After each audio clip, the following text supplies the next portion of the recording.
informação, inovação e a melhor formação em segurança pública. Conexão ESBM, um programa para você se conectar com os melhores especialistas e grandes personalidades. Acesse o canal no YouTube. Sejam todos bem-vindos a mais um programa Conexão ESBM. Eu, Major Diogo Franco, hoje comigo, doutora Ana Carolina Stein, presidente da Comissão de Direito Militar da OAB, os professores Maurício e Cláudia, do nosso curso de Direito. Iremos falar um pouco sobre direito militar e as prerrogativas do advogado no exercício da atividade militar. Inicialmente, seja muito bem-vinda, doutora Ana Carolina. Muito obrigada. Muito obrigada, Major.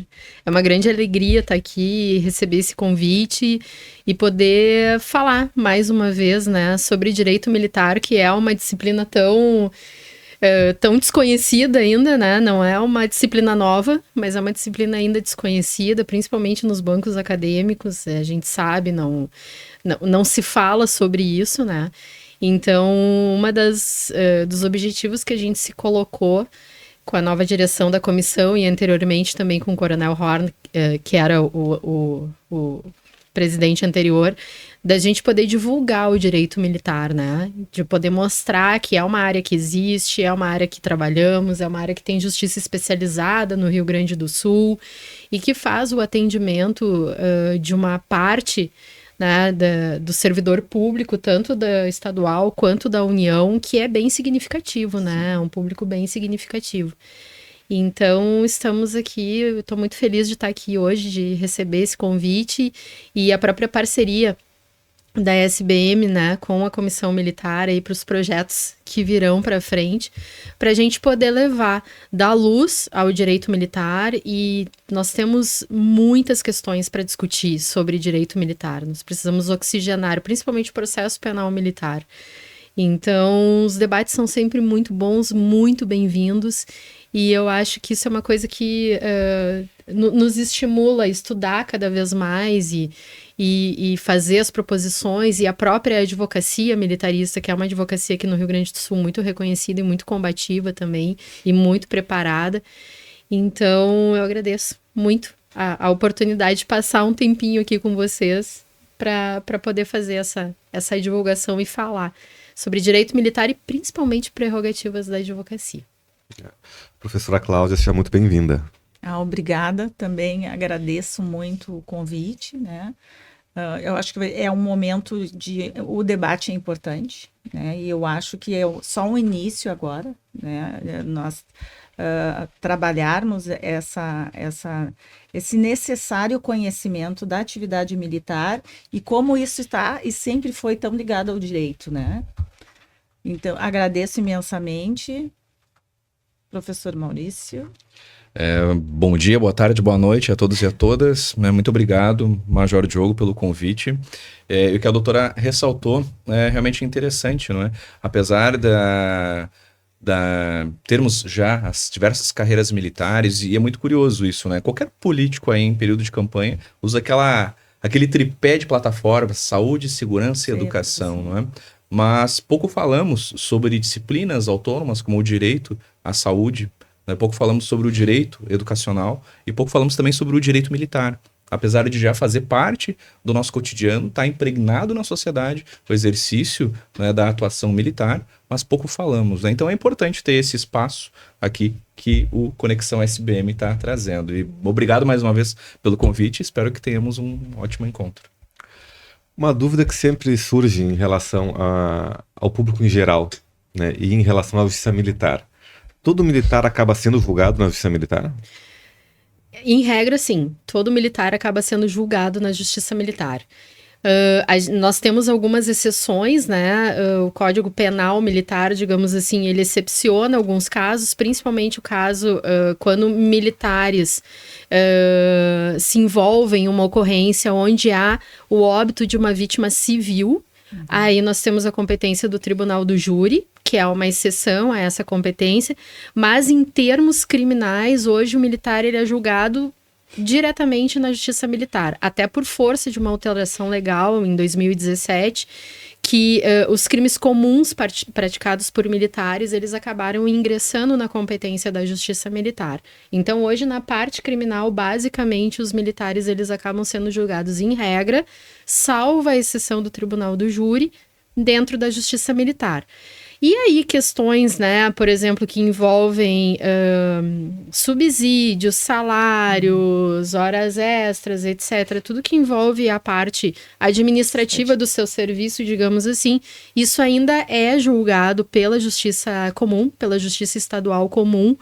Mas nós temos hoje em tramitação a PEC 7, que essa PEC ela vai trazer para dentro das justiças militares também essas questões que envolvem salário, proteção social e etc., para dentro da justiça militar. Então, a gente tem uma perspectiva aí de vir para a justiça especializada todos os temas que envolvem a carreira militar. Mas a parte criminal, que é o que a gente mais acaba atuando, assim, é na justiça militar estadual ou da União. Na esfera criminal sempre tem um dissenso de opiniões, eu acho, entre os militares e os civis, às vezes, né? O público civil, no mais das vezes, entende que o militar ser julgado por uma justiça especializada é um bônus, Traria é um benefício.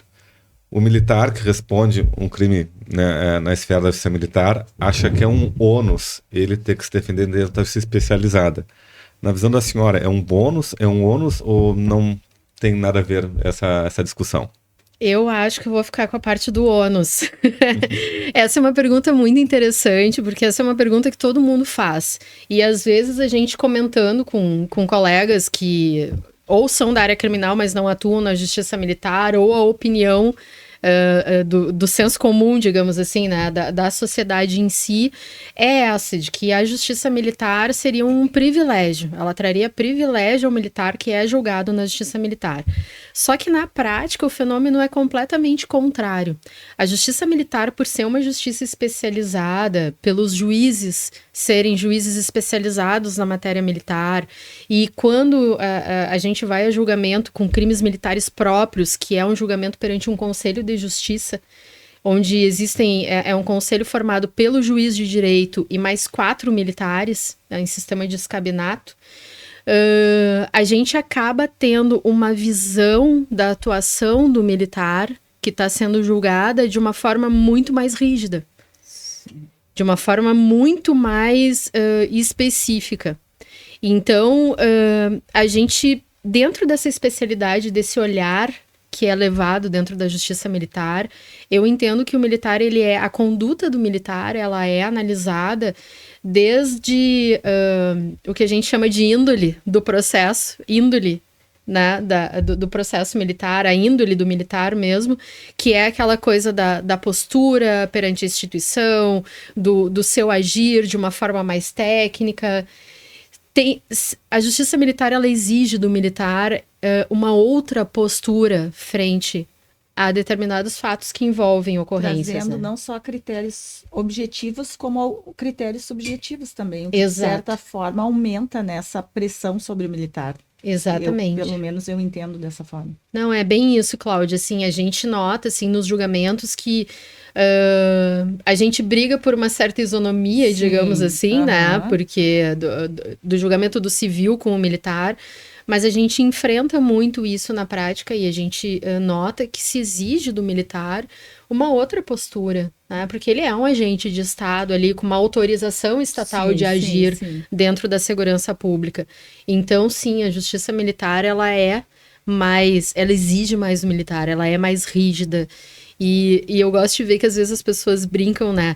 Ah, mas aí o militar vai para a justiça lá e é sempre absolvido. Da onde? Né? A gente sabe que isso realmente não existe, né?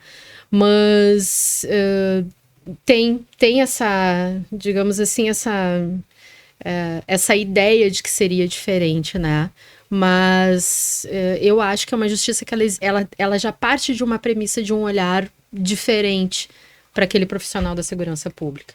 É que eu acho que nós, né, que não, somos os civis, Eu acho que a visão que existe é que teria aquele juízo de exceção no mau sentido, né?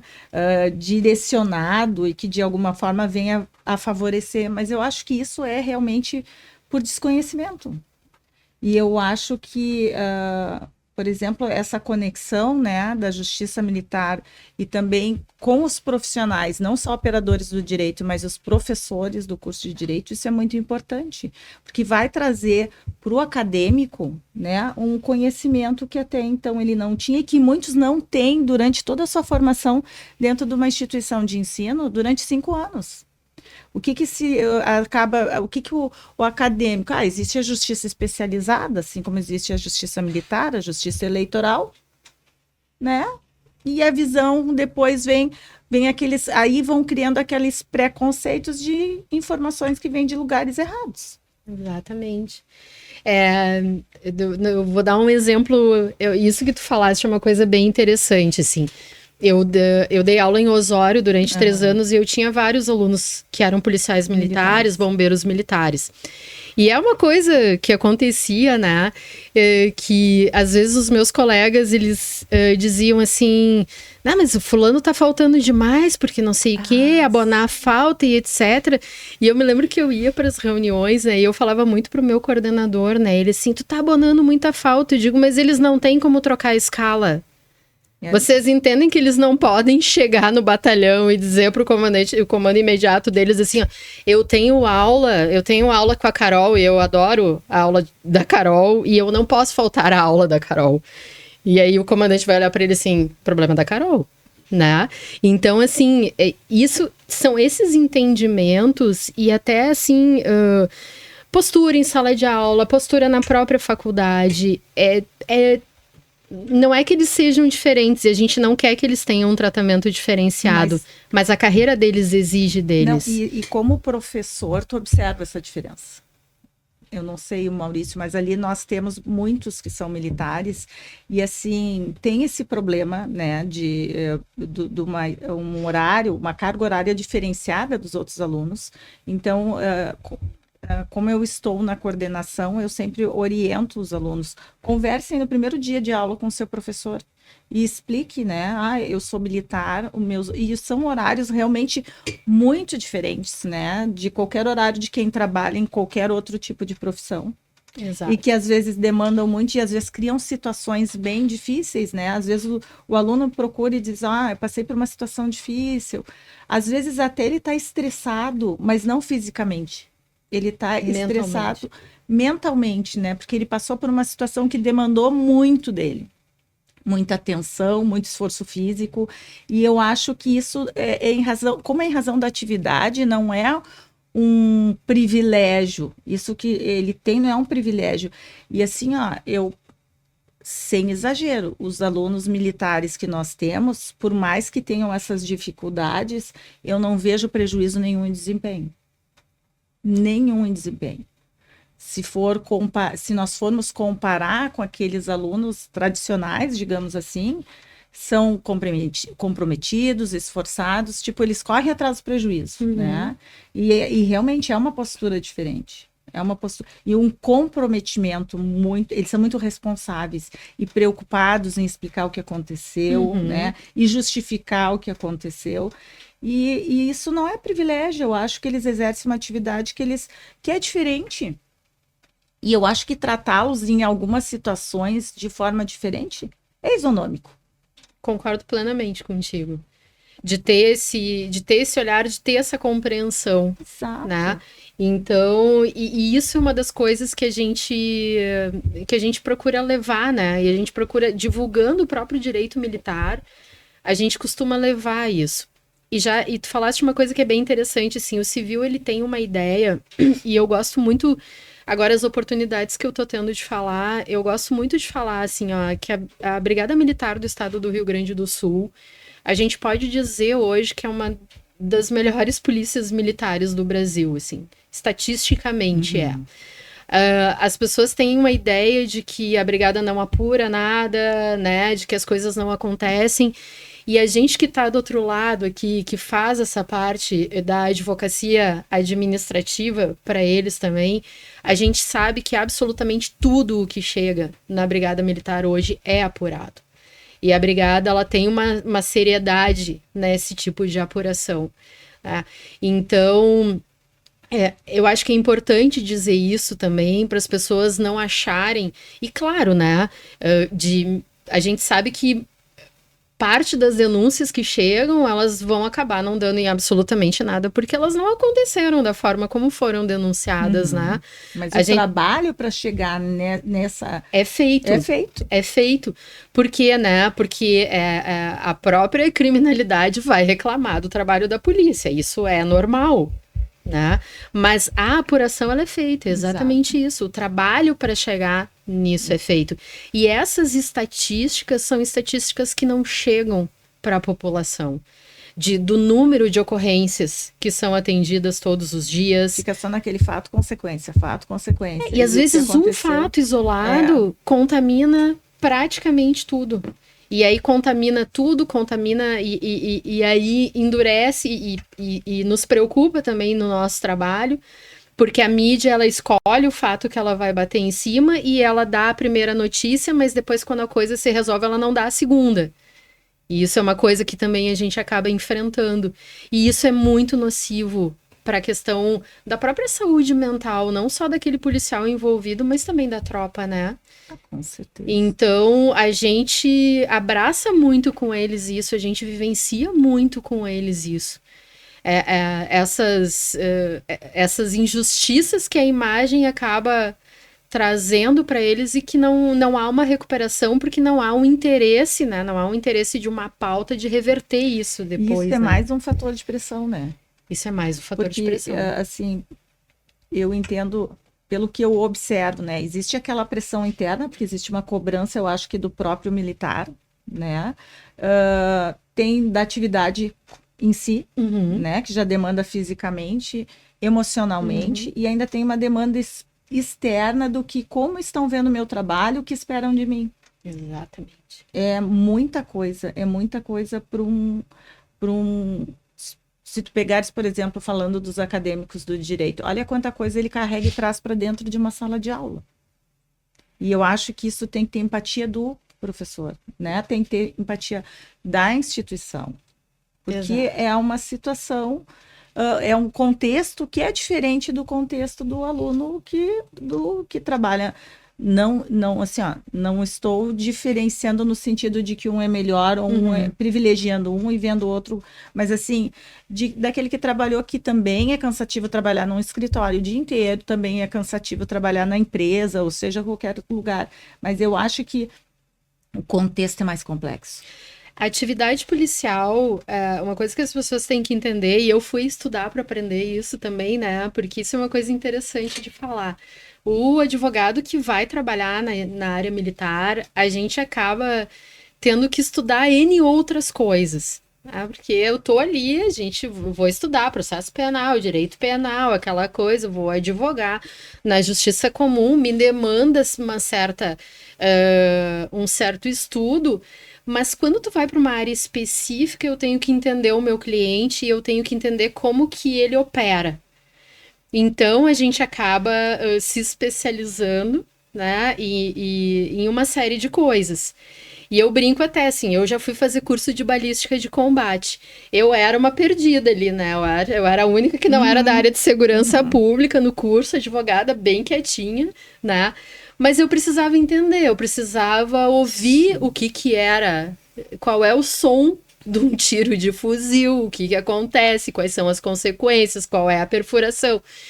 Eu precisava aprender aquilo ali, porque isso é o dia a dia da ocorrência dos meus clientes. Tu começa a ter uma outra compreensão. E tu começa a ter uma outra compreensão da vida deles. O policial, ele quando ele sai de casa para nos defender, a atividade dele é de risco 100% do tempo. Que atinge a família também. Exatamente. Então, assim, é de risco 100% do tempo. Então, é normal, eu brinco até, assim, que eles são um pouco simpáticos, né? Mas quando tu conhece, eles são as melhores pessoas. Mas é aquela coisa, já há uma preparação para isso. Então a gente acaba aprendendo e a gente tem que enxergar justamente o risco que abarca. Né? Nós, advogados aqui, né, o Major Diogo já entende melhor assim, toda essa questão que eu estou falando, mas nós que somos advogados, o risco abarcado da nossa profissão é mínimo.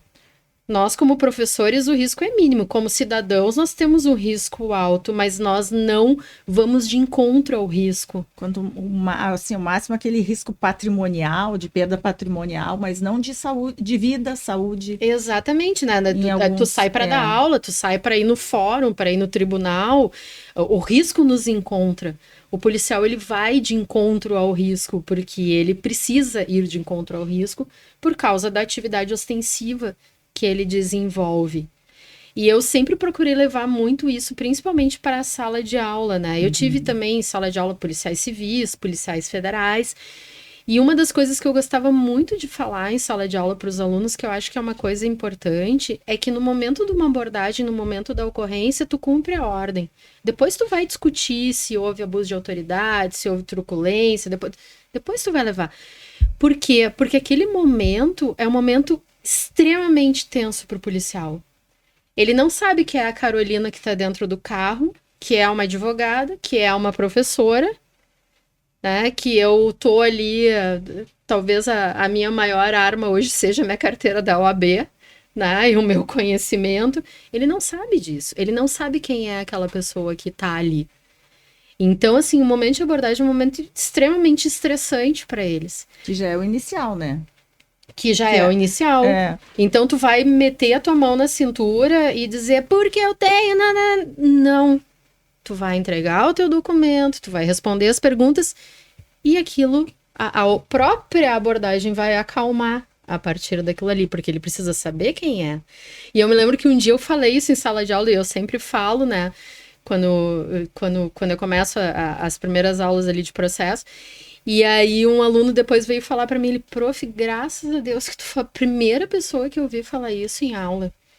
Ele disse assim, porque as pessoas desconhecem completamente isso e parece que eu acho que é uma coisa meio cultural da gente, né? Toda autoridade imposta a gente tem que rebater, né? Naquele momento ali. Então eu acho que isso vai de encontro a isso que tu traz, Cláudia, da gente poder levar toda essa nossa experiência, mas a gente também poder começar a humanizar quem é o policial militar, né? Ele não é o herói da Marvel, desculpa, se ele tomar um tiro ele vai morrer, né? Então, assim, a gente precisa humanizar essa questão. E isso é uma das coisas que eu acho que a gente divulgando o direito militar e podendo falar sobre todas essas questões, eu acho que a gente começa a trazer informações que não chegam, né? Pra gente, assim, normalmente. Então...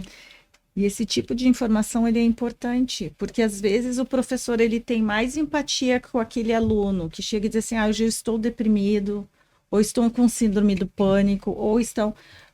Mas ninguém pensa no militar, no dia a dia, na atividade. Eu teve uma vez a situação de um aluno que ele foi até a faculdade.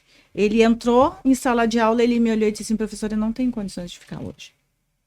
Meu dia foi muito estressante, foi muito puxado, eu não tenho condições de ficar, né? Então, naquele momento eu fiquei pensando, porque era o início, né, do curso, assim, tínhamos poucos militares, e eu fiquei pensando, achei aquilo me chamou a atenção. Eu digo, não, ok, vai para casa. Agora eu entendo perfeitamente. Às vezes o aluno, porque o militar, ele é muito discreto. Então, ele chega em sala de aula, ele senta, assiste a aula, cumpre ali com o horário, tudo certinho e vai embora. Mas, às vezes, eu fico pensando, como é que foi o dia dele? Né? Porque, às vezes, represar tanto, né, essas emoções, esses sentimentos, em algum momento vai estourar, em algum momento isso vai vir de alguma forma. E a gente sabe aonde estoura, né? A gente tem as estatísticas, né? A gente tem estudos já sobre essa questão da saúde mental do policial militar, né? A gente tem algumas estatísticas, principalmente, né, hoje estatística mais oficial, assim, que a gente acaba usando é o Fórum Brasileiro de Segurança Pública, mas aí é mais nível Brasil, assim, mas a gente sabe, e isso é uma coisa que eu tenho muito para mim, assim, a gente muitas vezes exige mais, né? Porque a gente tem essa imagem criada da força, da não fragilidade, mas ali a gente tem pais e mães de família, a gente tem filhos que os pais estão com problema, ou a gente tem pais que os filhos estão com problema, ou a gente tem problema, pessoas ali que estão passando por N questões, Sim. porque a nossa vida não é só o nosso trabalho, né? A nossa vida é o conjunto de tudo que a gente faz. E é um perfil diferente de pessoas, porque são pessoas que estão expostas à violência de todas as formas, 24 horas do dia, né? Eles participam da pior parte, né? Exato, Digamos assim, assim. acordou pela manhã, vamos, considerando que tenha um dia com horário normal, né, Carolina? Digo, exato. Com horário tradicional, ele acorda pela manhã e ele é exposto à violência, né? Não digo só violência física, mas é violência desde a hora que acorda até o horário que ele for dormir ou quando ele terminar a atividade dele. Então, assim, nesse ponto eu até acho meio super-herói. E é interessante, né, doutora, você falando exatamente sobre isso, né? Há uma pressão também social sobre a externa, né? Exatamente, há uma pressão social e há uma pressão institucional, inclusive. Porque a partir do momento que aquela pessoa humana coloca aquela farda, não é? E inicia o exercício da sua função, não está mais representando lá, não é, o Maurício, o João, não é, a Maria, está representando o Estado, representa uma corporação Exato, também. Não é? E geralmente quando ocorrem algumas situações de violência policial, que seja, não é? A doutora comentou muito bem, não é? A mídia gosta de explorar muito isso, né? Mas só coloca a primeira parte da notícia e raramente coloca a segunda. É que a segunda às vezes não é interessante. A segunda às vezes não é interessante, mas geralmente quando coloca a primeira, também tem toda uma questão do que fica no imaginário da população, não é? Raramente a gente vai lembrar do nome do policial. Raramente vai aparecer o nome dele ou a gente vai lembrar. Mas a gente, geralmente, a sociedade acaba tendo aquilo na cabeça. Olha, foi a polícia, não é? Foi ali o batalhão lá daquela determinada região, não é? Determinada cidade. Então fica aquela visão institucional. E talvez isso, claro, justifique também, voltando um pouco também para aquela questão inicial do porquê uma justiça especializada, não é? Porque, claro, há esse olhar também institucional, não é? É uma justiça própria daquela instituição, também avaliando seus próprios quadros. De forma bem rigorosa, acredito. E com um olhar muitas vezes mais técnico também. A doutora comentou, olha, né, quando eu comecei a trabalhar com isso, tive que estudar um pouco mais, tive que escutar o som de um fuzil, de um tiro, não é? Um juiz da justiça comum, por mais que tenha, por óbvio, né, aí os seus peritos que possam auxiliá-los, etc., ele não tem a sensibilidade do que é o dia a dia, como bem mencionado pelas doutoras, da corporação, o que é essa sensação de sair de casa sem saber se vai voltar para sua família, não é? E também não tem aquele conhecimento da técnica. Muitas vezes é isso, né? Na justiça especializada, na justiça militar, né? Quem está lá julgando também conhece a técnica e pode avaliar esses critérios que, por vezes, um juiz da justiça comum não tem elementos para saber, não é? Se efetivamente, olha, não é? Mas por pior que tenha sido o desfecho, não é? A técnica foi a correta? Será que ele obedeceu a alguns padrões técnicos? E isso, a justiça militar tem elementos, não é? E pode julgar. E é justamente uma questão de isonomia, como bem mencionou a doutora Cláudia, não é? Dentro daqueles conceitos mais clássicos de justiça, talvez a gente possa utilizar aquele de julgar os iguais como iguais e os desiguais como desiguais, porque há, em certa medida, uma desigualdade em relação a toda a sociedade, não é? Existem alguns critérios mais próprios, existe uma técnica, existem alguns preceitos bem delimitados da legislação, e a justiça especializada, então, ela vai avaliar com um olhar mais profundo, por vezes mais rigoroso, de fato, não é? E eu acredito que rigoroso no sentido que, por exemplo, o juiz, quando ele vai julgar alguém, ele vai julgar a partir dali. Na justiça militar, ele já vem julgado de muito antes, né? Ele já vem ali do dia a dia dele, ele já vem sendo observado, até chegar no processo, né? No técnico propriamente dito, mas não iniciou ali. Até chegar no processo, ele eventualmente já respondeu ou uma sindicância ou um inquérito policial militar. Ele vai responder administrativamente pelo fato, através de um processo administrativo disciplinar ou até um processo de exclusão, que seria um conselho de disciplina ou um conselho de justificação, em razão daquele fato. Então, ele responde administrativamente e ele responde criminalmente também. E os assentamentos é um documento que está sempre nos autos do processo. Sempre nos autos do processo. Então, isso é uma coisa muito interessante, né? Porque é bem isso, é o julgamento de tudo. Da postura, do como agir, de como ele sempre agiu. Isso é uma das coisas que a gente leva muito para os julgamentos, também na justiça militar, essa questão dos assentamentos e a questão do histórico profissional daquele policial, né? Mas tu falaste uma coisa muito interessante que eu acho que eu vou trazer aqui para vocês, que é essa questão do rigor da justiça militar, né? E da questão do critério de isonomia. A gente, no Código Penal Militar, nós temos, por exemplo, o crime de abandono de posto. O militar que sai, ainda que momentaneamente, se afaste momentaneamente do seu posto sem uma justificativa, ele responde por um crime de abandono de posto. O civil que não vai trabalhar, ele precisa de um prazo para configurar o abandono de emprego, mas ele não passa nem perto do alcance do direito penal. É isso que a gente tem que pensar, assim, né? O direito penal, ele acaba alcançando o militar em pontos que nós, na vida civil, cometemos exatamente o mesmo ato, mas o direito penal não passa nem na esquina para criminalizar aquela nossa conduta. Então, são essas pequenas diferenças que fazem com que haja uma exigência maior em cima do próprio policial. E são pequenas diferenças que, na verdade, se transformam, que criam um mundo diferente, né?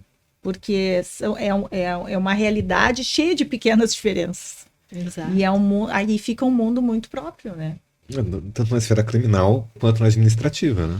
O professor que chega atrasado para uma aula, ele se desculpa com seus alunos. O advogado que eventualmente chega atrasado numa audiência se desculpa com o juiz. O médico que chega atrasado numa consulta se desculpa com o seu cliente. O militar que chega atrasado no serviço responde um processo administrativo disciplinar. Então são questões diversas do mundo militar. Uma questão que eu gostaria de perguntar para a senhora, doutora. É um assunto que está em voga e já é uma realidade fática em quase todo o Brasil e na Brigada Militar também, é o uso das câmaras corporais. Essa realidade já chegou no processo de instrução dentro da Justiça Militar e como tem sido essa situação no dia a dia da atividade jurisdicional? Ele está chegando, né? Ele está chegando. A gente já tem IPMs, né? Inquéritos policiais militares, onde nós estamos demandando as câmaras e outros que as câmaras já estão sendo usadas para abrir o próprio procedimento, as imagens das câmeras do próprio procedimento. Isso é uma coisa bem interessante, assim. Aqui Porto Alegre já está com o projeto piloto, né?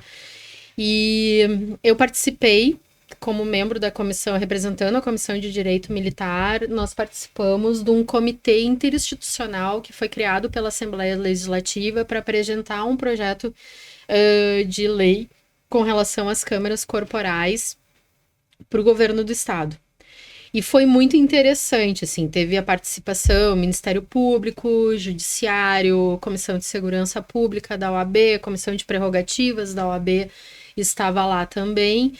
Então, Defensoria Pública, a gente pôde levar uma série de angústias que a gente tinha com relação à questão das câmaras corporais. Para nós da área jurídica, para nós do direito, qual é a grande questão que implica no uso das câmaras corporais? A cadeia de custódia daquela prova. Como que aquela imagem vai ser arrecadada, como que ela vai ser descarregada, como que ela vai ser armazenada e de que forma eu vou ter acesso aquela imagem, sem que tenha qualquer tipo de manipulação, porque a gente sabe que hoje os meios digitais, eles acabam favorecendo isso, né? Então, foi muito interessante tomar pé de todo esse procedimento, assim, de como que funciona. E uma coisa que a Brigada Militar cuidou muito, até na própria contratação da empresa, foi o cuidado com a questão da cadeia de custódia da prova. Hoje, eu vou falar por mim e pelos colegas que me trouxeram algumas questões ali na comissão militar, assim, nós não estamos tendo problema com o acesso das imagens, as imagens são solicitadas, nos são repassadas, nós não estamos com problema com acesso, as imagens realmente são muito boas, né, tanto da imagem que a câmera ela grava durante o turno inteiro de trabalho daquele policial, só que ela grava sem som. E ela grava numa qualidade menor a imagem, mas é muito boa a qualidade da imagem. E quando o policial vai para a ocorrência e ele aciona a câmera, aí começa a gravar tudo com o som ambiente. E é muito bom também, né? Eu, particularmente, assim, eu tenho duas opiniões sobre as câmeras corporais. Eu acho que elas são muito boas, eu acho que elas protegem a atividade policial. E eu vou falar do meu lado, assim, eu acho que ela protege a atividade do policial, vai evitar aquele tipo de denúncia de que, o policial foi truculento, fez assim, fez assado, a ocorrência, né, vai estar ali gravada, tu vai poder acessar aqueles dados ali, mas eu acho que a gente tem que olhar com certa cautela também para toda essa outra questão que envolve, é tudo muito novo ainda para nós. Né? Tudo muito novo dentro da questão procedimental jurídica mesmo. Então, assim, por enquanto, tá muito experimental e as coisas estão acontecendo de uma forma, eu diria assim, como tem que ser, cadeia de custódia respeitada, o acesso aos arquivos, etc. Mas a gente vai ter que ficar atento, né? Eu acho que tudo que é muito novo, que entra novo, que começa novo, assim, a gente tem que ir moldando, né? A gente tem a experiência lá de São Paulo, que daí também era... nós assistimos algumas palestras, assim, eu tô falando que nem jogador de futebol, né? Tô falando nós, a gente, não tô falando... Mas é que eu falo nós por causa do comitê, né? Nós assistimos algumas palestras de policiais lá de São Paulo e pessoas que estudam esse tema. Foi muito interessante, assim. Eu acho que é uma coisa importante, né? Eu vejo com bons olhos. Eu tenho clientes que me dizem assim, eu tô louco que chegue aqui para mim, eu quero usar a câmera o tempo inteiro. E aí eu vou trazer um exemplo, né? Eu tinha isso antes da questão das câmeras corporais. Eu tinha um aluno, não vou falar a cidade, não vou falar da onde, mas ele trabalhava numa força especial dentro da brigada. E numa aula sábado de manhã, ele chegou com uma carinha assim, né? E eu disse, o que tá acontecendo? Nós percebemos, né? A gente percebe, né? É. Ele disse, prof, não aguento mais responder IPM, assim, a cada ocorrência é uma denúncia, é um IPM, e eu não tô fazendo nada. Eles vão pra audiência de custódia, dizem que foram agredidos, eu não agredi ninguém, e aí fica aquela palavra contra a palavra, e aí eu disse pra ele, assim, eu me lembro que naquela época eu disse pra ele, assim, compra uma GoPro, trabalha com uma câmera. Bota na tua farda a câmera. E aí ele disse, eu vou fazer isso. E aí ele começou a fazer, chegava na audiência de custódia, já com a imagem descarregada, entregava para a juíza. Né?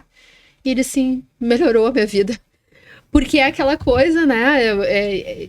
Fica a palavra contra a palavra. Com a câmera não tem. A câmera tá filmado, né? E a câmera vai funcionar pro bem e pro mal. A gente sabe disso. Né? Mas eu vejo com bons olhos, mas acho que a gente tem que ter cautela. Mas acho que o estado do Rio Grande do Sul está conduzindo bem essa questão das câmeras, assim, pelo que eu pude participar e ver dessa forma. Inclusive, quando nós estivemos junto com o secretário de Segurança, ele nos disse que o estado estava providenciando a compra de mais câmeras ainda, né? Então, para aumentar o alcance para a região metropolitana de Porto Alegre. Então, assim, veio para ficar, espero que fique realmente, né? A gente sabe que as câmaras, elas ainda são por decreto.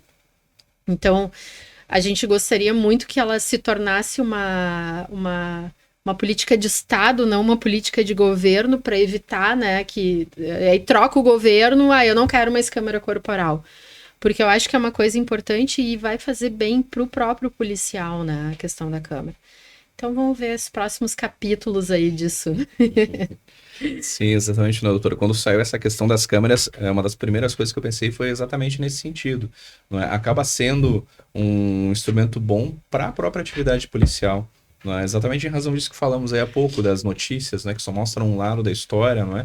E raramente se vê com detalhe, até mesmo porque em determinada operação é uma coisa muito próxima, não é? A filmagem de uma câmera de uma casa, de um prédio, você não pega todos os detalhes, não é? E são vários os casos que a gente percebe nas notícias em relação a isso. Então, veio, me parece, como uma demanda social, é claro, não é?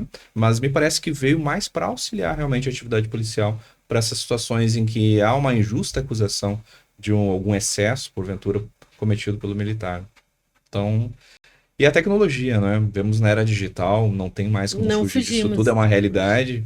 A gente tenta se adaptar na medida do possível, mas também direcionar para aquilo que pode auxiliar e naquilo que pode ser efetivo para facilitar a vida da gente também. É verdade.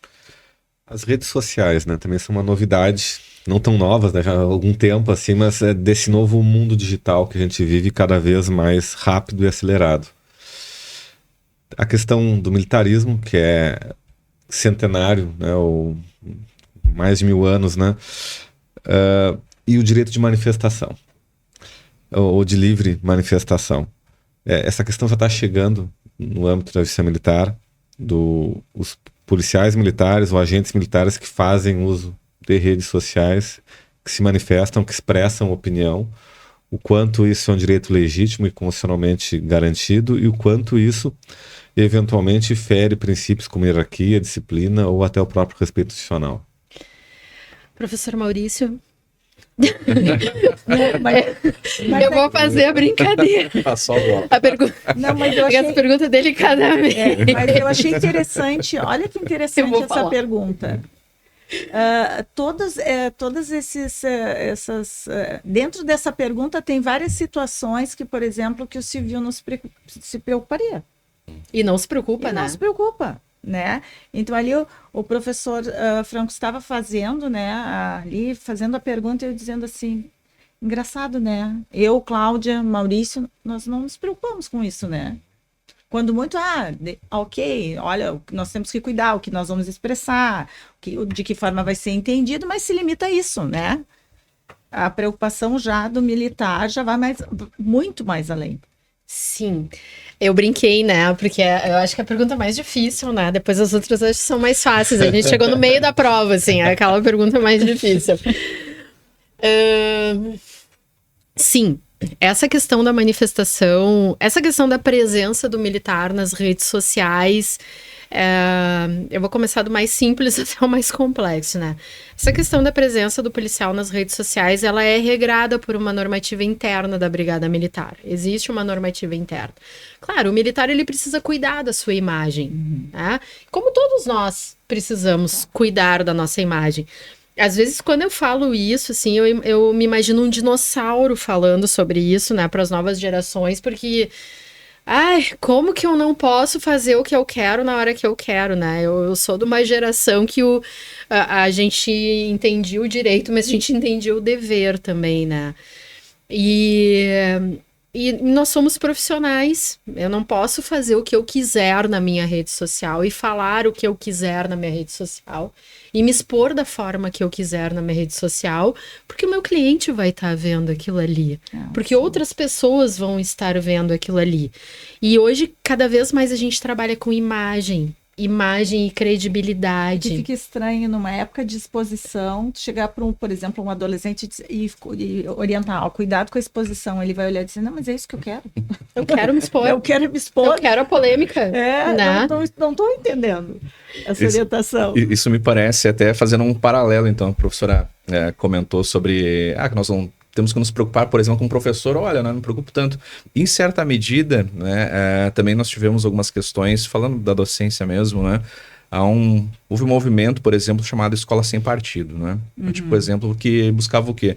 Justamente evitar, por vezes, alguns excessos, talvez, de manifestações políticas junto às salas de aula. Também. Algumas imposições docentes, exato, não é? Algumas cataliações, por vezes, de professores em relação a alunos que tinham posicionamentos diferentes. E muitos começou a se questionar sobre isso, né? Poxa, mas em que medida a atuação docente, ela precisa ou não? Não tem esse direito, por assim dizer, um professor, uma professora, de se manifestar. Não é? E aí começou a entrar aquela questão do dilema entre a liberdade de expressão e a liberdade de cátedra. Em que medida, não é? Até onde eu posso ir. Até onde eu posso ir, né? Sem esticar demais a corda, né? Para que ela não arrebente. E cumprir com o papel de orientação e formação, que é o papel do professor. Exatamente, porque o docente é em sala de aula que se faz a ciência, Exato. não é? E por óbvio, né? Existe também essa necessidade de se questionar algumas coisas, não é? Tudo pode ser questionado, a ciência debate, pode né? ser trazidas para o debate, não é? Mas aí entra-se naquele outro ponto, que eu vou comentar um pouco no início também, de que a partir do momento que um professor ele entra em sala de aula, ele também representa a instituição de ensino, não é? A partir do momento que um militar, por exemplo, coloca a farda, ele também representa a instituição, não é? Então, a dificuldade talvez seja exatamente essa, até que ponto nós temos ali o João ou a Maria, não é? Pessoas físicas, por assim entender, que tem a sua individualidade, tem a sua família, não é? Na sua vida comum, né? Até que medida elas representam as suas opiniões pessoais e em que medida elas representam a ele por estarem com a farda, por exemplo, e é sempre importante colocar isso diante da sociedade, não é? Porque a sociedade, ela raramente vai lembrar, né, do nome do militar, mas vai ficar com aquela imagem, a polícia, não é? Sim. Pensa assim, de determinada região, Da etc. representação, né? Em que medida, então, é essa representação? O militar, quando se expõe às redes sociais, em que medida a gente pode avaliar se é uma opinião pessoal dele ou se é uma opinião, talvez, da corporação? Porque ele, de certo modo, ele acaba representando a instituição também. E outra, dependendo do conteúdo, pode afetar até a credibilidade da instituição. Também. Exato. O que eu acho muito complicado. Eu vou falar uma opinião minha. Eu já tô numa idade que eu acho que eu posso ter opiniões polêmicas, assim, mas assim, Estamos. né? Estamos assim, ó. Estamos. Passou dos 40, tá liberado. Já passou bastante, então assim, ó, agora só vai, há algum né? tempo. Eu tenho pra mim que liberdade de expressão não é um direito absoluto. E a gente precisa entender isso de uma vez por todas, e isso não pode ser um problema. Isso não pode ser um problema, porque a gente vive em sociedade, né? E eu sei que o meu direito, ele termina onde começa o direito do outro. E a gente tem alguns limites. Eu não posso dizer o que eu quero na hora que eu quero, né? Eu já ouvi de pessoas dizendo, mas a página do Instagram é minha, eu digo o que eu quiser. Não pode. Desculpa, é minha opinião. Acho que liberdade de expressão não é um direito absoluto. Mas eu acho que tu traz uma coisa bem importante, assim, ó. O militarismo, ele se assenta a base do militarismo é em cima do princípio da hierarquia e da disciplina, para começar. Então, aí eu já tenho uma questão que vai permear tudo isso, né? Então, assim, quando o militar se expõe fardado ou não fardado numa rede social, ele tem que ter o cuidado, porque ali ele está representando a instituição de qualquer forma. É que nem nós, advogados. Eu costumo dizer, eu acho que todo mundo é 20/7. Eu não deixo de ser advogada porque eu estou em férias numa rede social e aí eu vou lá fazer o que eu bem entender, né? Mas isso pode ser uma opinião conservadora minha e, enfim. Mas eu acho que a gente precisa... A nossa credibilidade passa muito pela nossa imagem, passa pelo que a gente fala, passa pelo que a gente diz, né? Então, e o militar, ele tem esse critério.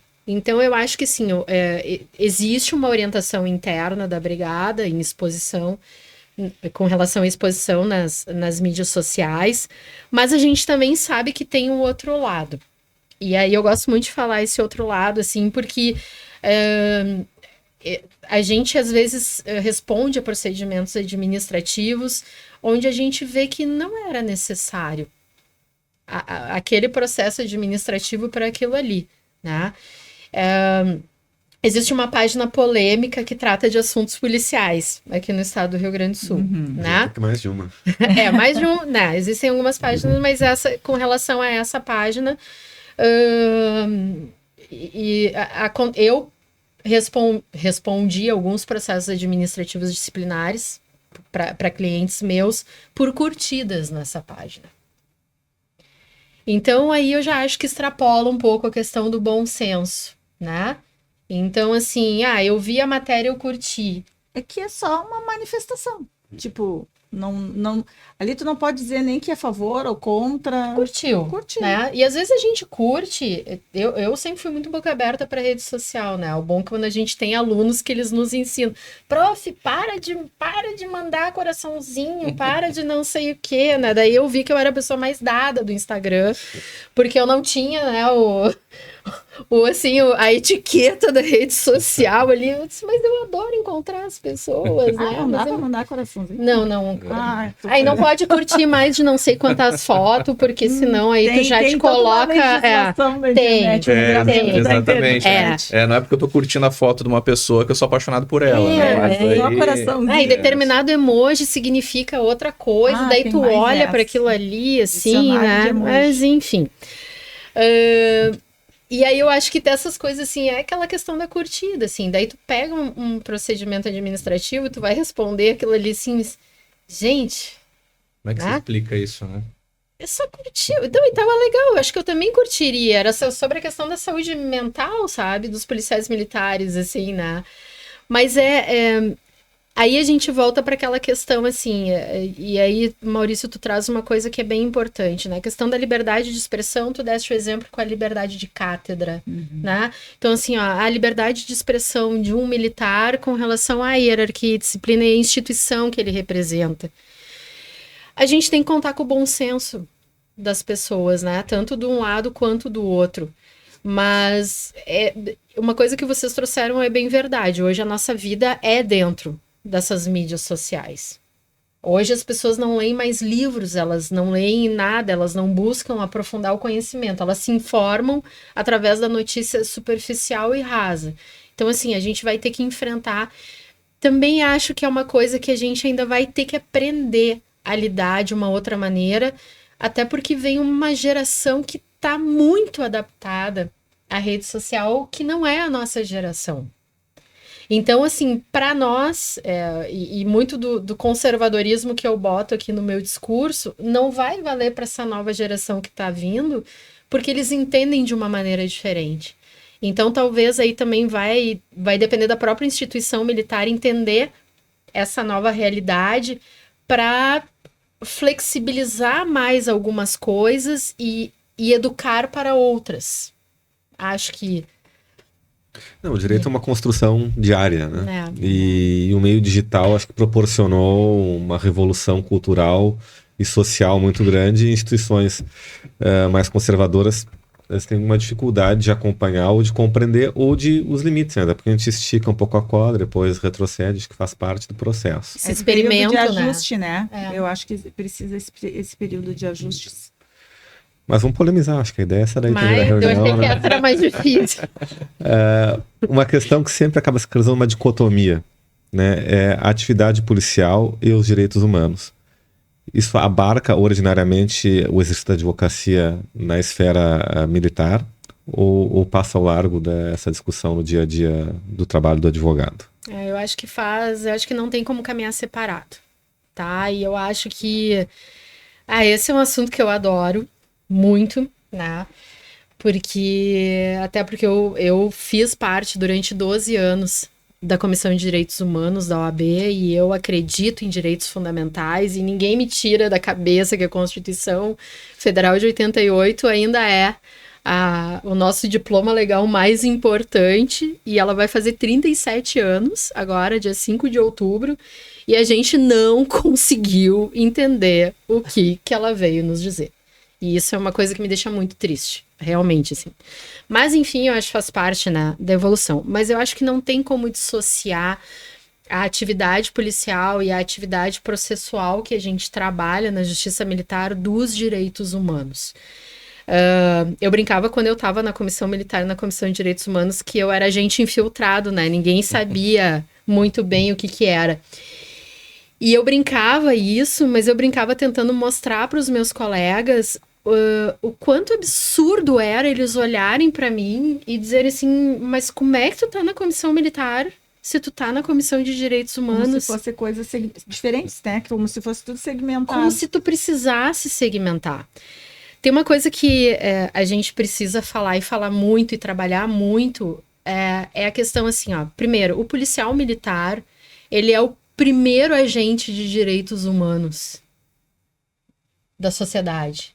Por quê? Porque ele está garantindo o nosso direito à segurança. O direito à segurança está no caput do artigo 5º da Constituição Federal. Ele é um direito fundamental de todo e qualquer cidadão brasileiro. E quem é que garante a nossa segurança primária, ostensiva, a da rua? Quem é que garante o meu ir e vir todos os dias? É a Polícia Militar. É o policial militar. Ele é um agente de segurança pública e ele é um agente de um direito humano fundamental meu, que é garantir o meu ir e vir em segurança. Então, não tenho como dissociar. Primeira questão é isso.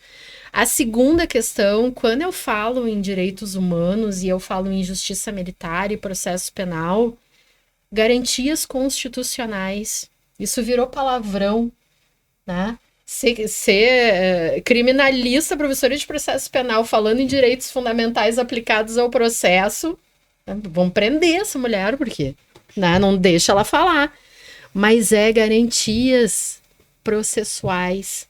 Então, eu tenho o viés dos direitos humanos muito forte na atividade policial, que é garantir um direito humano fundamental de todo e qualquer cidadão, mas aquele policial também, como cidadão, como ser no mundo, ele tem que ter os seus direitos fundamentais resguardados. Direito à saúde, direito à educação, ele também tem que ter direito à segurança, né? Ele tem que ter direito a uma vida digna. E a partir do momento que tudo é baseado em princípios, como é que tu vai dissociar, né, isso, dos direitos fundamentais, dos direitos humanos, da Constituição? Não tem como. Eu acho, e aí é uma opinião bem polêmica minha, e eu nem deveria estar falando sobre isso aqui. Vai ficar gravado? Mas assim, eu acho que por a gente não se apropriar e não entender exatamente o significado que é um direito fundamental, um direito humano fundamental previsto na Constituição, e não encarar isso, porque nós não fomos educados para encarar isso como o núcleo duro de uma democracia. Direito fundamental é núcleo duro de uma democracia. Por isso que é cláusula pétrea na Constituição. Por isso que eu não posso mudar. Isso é o que dá a estabilidade democrática para um país. São os direitos fundamentais. Para mim, o direito constitucional tinha que ser ensinado desde o primeiro ano do ensino fundamental. Todo e qualquer cidadão brasileiro deveria saber a Constituição Federal de cor. Ah, mas eu não quero saber quais são os tributos que são... Deveria saber também. Mas, assim, estudar o artigo 5º já seria fundamental para uma educação para a democracia. Talvez a gente não estivesse aqui debatendo tantos temas se a gente tivesse isso mais sedimentados para nós. Mas eu acho que a segmentação da pauta de direitos humanos e o afastamento dela do viés militar, da área militar, ela passa justamente por uma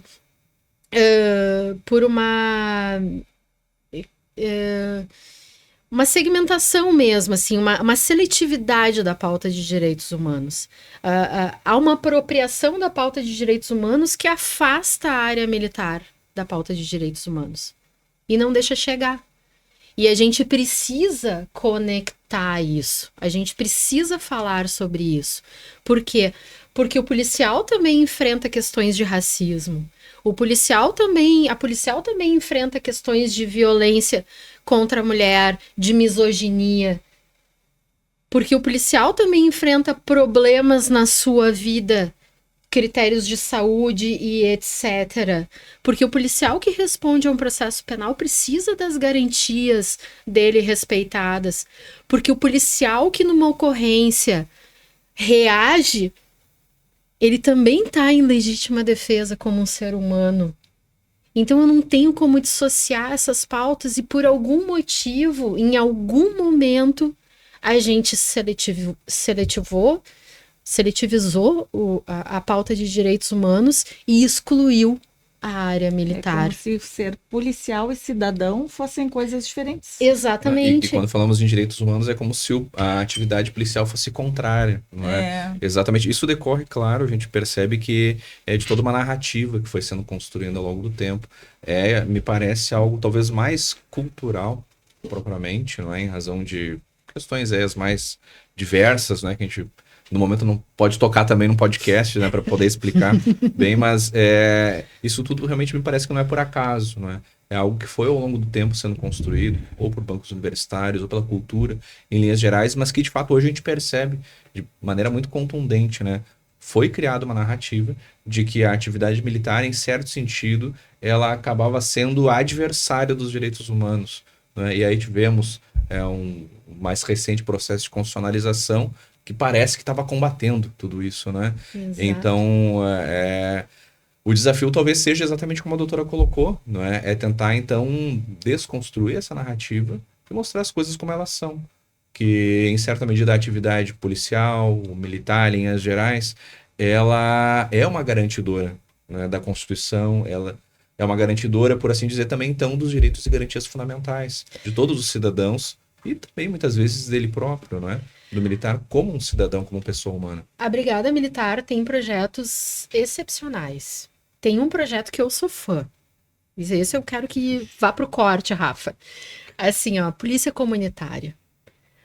O cidadão não sabe desse programa da Brigada Militar. E eu sou muito fã. É um programa da Brigada que tem justamente para aproximar o policial militar da comunidade. O policial militar conhecer a comunidade que ele está inserido. É o policial que caminha na rua, que entra no comércio, que conversa com as pessoas, que sabe quem é que mora em tal lugar e quem não sabe. Isso é direito humano. A própria Patrulha Maria da Penha, na proteção, né, das mulheres que sofrem violência, trabalho sensacional. O próprio ProERD nas escolas. Então, a mídia se preocupa tanto em divulgar, às vezes, uma ocorrência que acontece no semestre, porque é a pauta que pinga sangue, né, digamos assim, que é o que dá audiência, mas ela não se preocupa em demonstrar, em trazer à tona todos esses outros programas que estão à disposição da sociedade civil através da Polícia Militar e que são atividades garantidoras de direitos humanos, de direitos fundamentais. São atividades que envolvem formação, orientação, prevenção. Exatamente. E é uma função social, né? Até falando também aquele jargão que talvez muitos conheçam, né? Mas uma vez eu ouvi e achei o máximo, né? Porque explicou muito bem, não é? Que quando muitas vezes a família falha, quando a escola falha, quando a igreja por vezes falha, aí a polícia trabalha, não é? Então, realmente, a atividade militar, ela acaba tendo essa função também, né? De resolver problemas que a própria sociedade às vezes cria, né? E é uma atividade que garante, como nós dizemos, os direitos humanos, os direitos e garantias fundamentais, não é? Garante a Constituição. E a composição desses temas na sala de aula, no dia a dia do professor? Onde todo mundo, numa sociedade, não quer compor, quer ter razão, quer ser o dono da verdade. É um desafio diário? Falando da nossa instituição, né? Até lá nós não temos esse problema, porque o nosso quadro de alunos, dentro do nosso quadro de alunos e professores, existem militares. E isso é um facilitador, porque eu acho que o grupo acaba funcionando bem, né, Maurício? Não sei se tu tens essa visão. Mesma impressão, essa mesma impressão. Então, e eu acho que nós temos o professor Martin, que foi da comissão também, ele trabalha muito bem essa parte de direitos humanos dentro da instituição com os nossos alunos. O Martins tem uma uma base sociológica muito boa, né? Exato. Então, assim, falando da FAMAC, né? Falando da FAMAC como uma instituição ainda pequena, eu acho que isso tem funcionado muito bem. Eu acho que nós estamos trabalhando muito bem isso com os nossos professores, que conseguem identificar, né, nos nossos alunos militares essas diferenciações, né, essa característica, essas dificuldades, até mesmo muitas vezes em relação ao horário, que é a mais simples, né? Mas nós trabalhamos, eu acho que muito bem fazendo essa ligação e essa ideia de que nada é segmentado. Porque, na verdade, aquele aluno, ele é um aluno, ele é o discente, ele é policial, ele é cidadão, ele está inserido numa sociedade, ele está num contexto familiar, e eu acho que tudo isso tem que ser respeitado. E eu acredito que enriquece também muito, né? Percebo pela sala de aula, não é? Com essa composição de militares, uma composição, Muito como nós bom. dizemos, mais plural, por assim dizer. Sim. Porque, ao que parece, falei um pouquinho antes ali das narrativas que vão sendo construídas na sociedade, e aí, às vezes, a própria doutora, né, acabou enfrentando alguns questionamentos por simplesmente ser uma pessoa interessada em defender militares, e, poxa, né, como é que tá falando de direitos humanos, não é? E é importante, eu acredito que acaba sendo, construindo também muito uma nova dinâmica em sala de aula, exatamente por tu ter ali o contraponto, que é alguma coisa que por muito tempo não se teve, não se percebia, não é? A academia em linhas gerais, a cultura em linhas gerais, não é? O senso comum, não é? Acaba criando uma imagem da atividade e, poxa, que bom, nós estamos falando agora de direitos humanos, não é? Mas o militar vai dar, né? Vai mostrar o lado dele também. Tem essa oportunidade de mostrar como as coisas são do outro lado. E eu acho que esse contraponto que o militar traz para dentro da sala de aula é importante para a formação do civil. Para aquele que está estudando, né, ele está se formando dentro do direito, porque ele traz uma formação mais completa. Eu acho que assim traz outros olhares, né, uma visão diferente do todo e também de uma legislação que não é estudada dentro do curso de uma forma assim direcionada, né? Se tem aquela ideia, existe a justiça militar, existe a justiça eleitoral, existe. Né? Ok, mas e o policial como teu colega, né? Sentado ali do teu lado na sala de aula, às vezes traz professor leva um assunto importante, principalmente no penal, né? Traz o debate para dentro da sala de aula. Eu acho que essa visão dos dois lados é muito importante. Eu acho que traz aquele, vou repensar este assunto, mudei minha maneira de pensar. Acho que não é bem assim.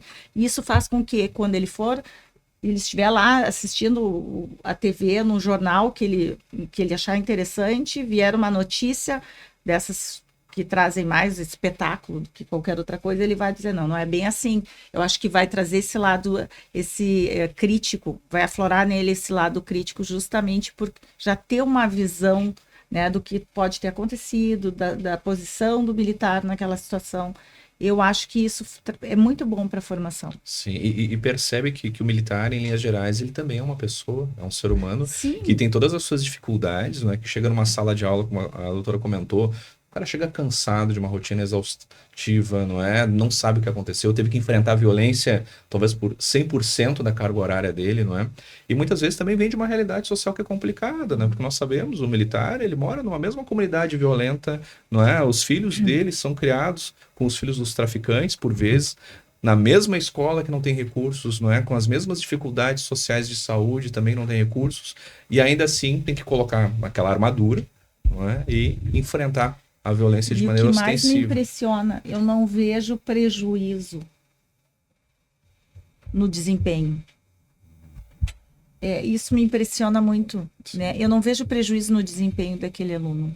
Ele continua sendo responsável, ele continua sendo comprometido, ele continua tirando boas notas. Ele traz a disciplina. É muito, traz a disciplina para a sala de aula. Isso é muito, até me chama muita atenção. Pro aluno civil, não é? Ver, poxa, o cara tem um dia que é complicado pra caramba e tá conseguindo, não é? Sim, então, também serve como exemplo para os alunos que, por vezes, claro, todos temos problemas, não é? Por óbvio. Mas aí a gente acaba percebendo que dá para superar. Com disciplina se supera. E o que eu percebo da presença, especialmente de militares em sala de aula, é isso. É algo que me chama muita atenção, particularmente, não é? São extremamente disciplinados, não é?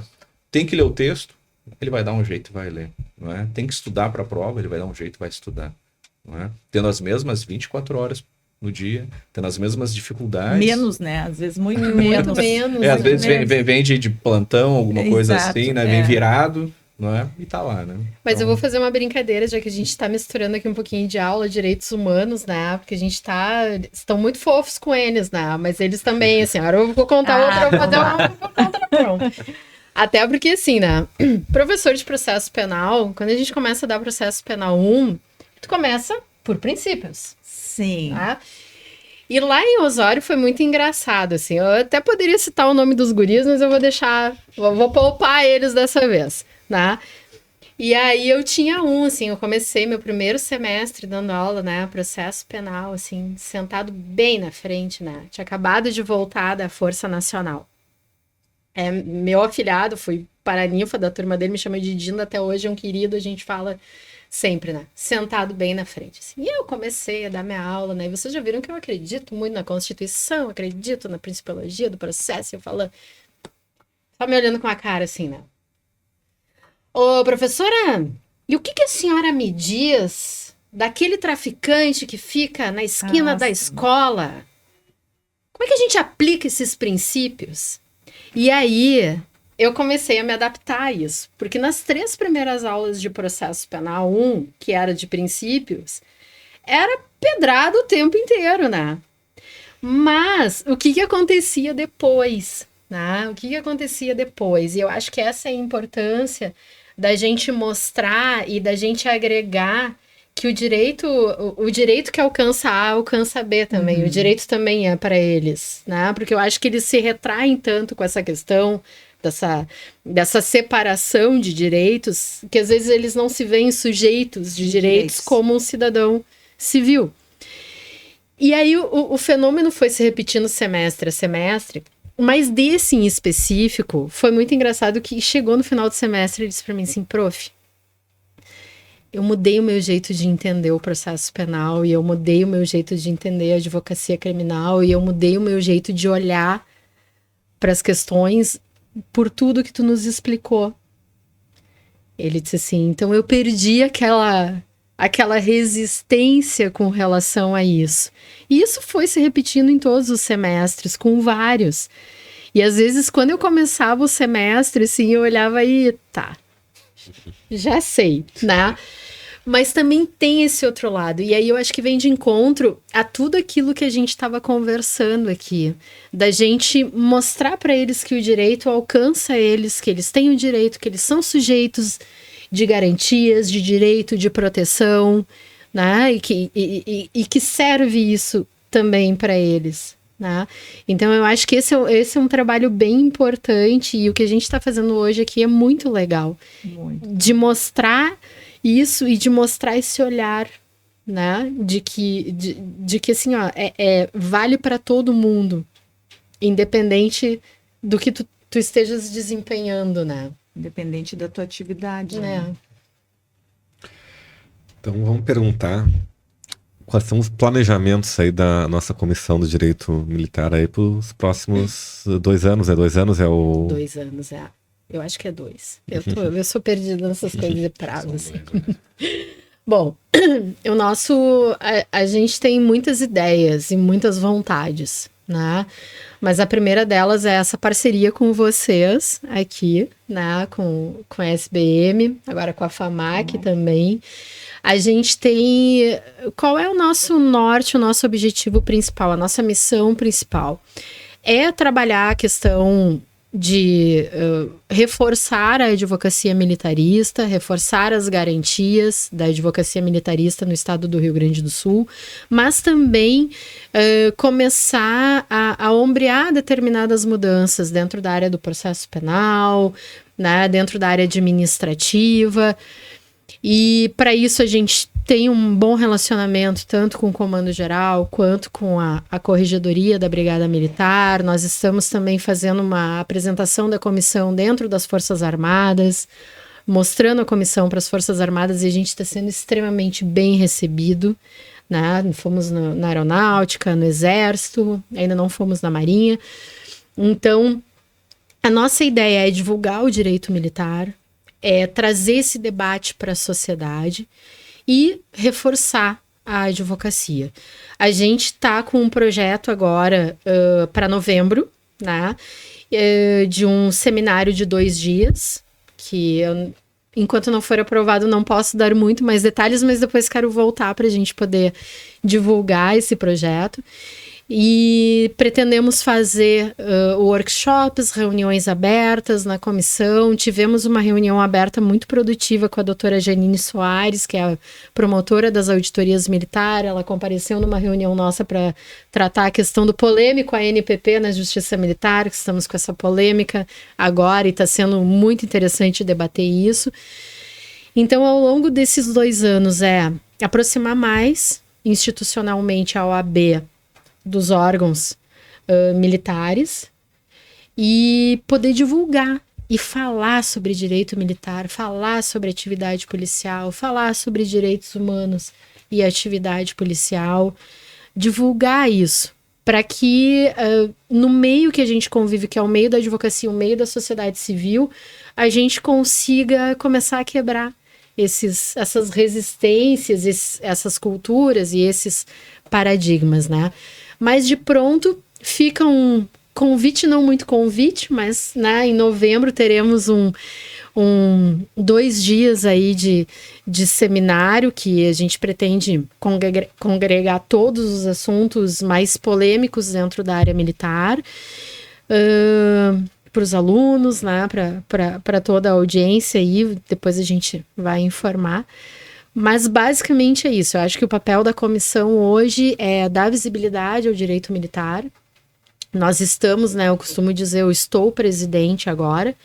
Então, enquanto eu estiver presidente da Comissão de Direito Militar, a ideia é essa. Estamos abertos a visitas, a pessoas que queiram ser membros da Comissão de Direito Militar, que queiram participar das nossas reuniões, principalmente das reuniões abertas, de alunos que tenham interesse na matéria militar. Então, assim, a gente está com as portas muito abertas para tudo isso, porque a gente quer agregar. A gente entendeu que a gente precisa agregar para reforçar a advocacia.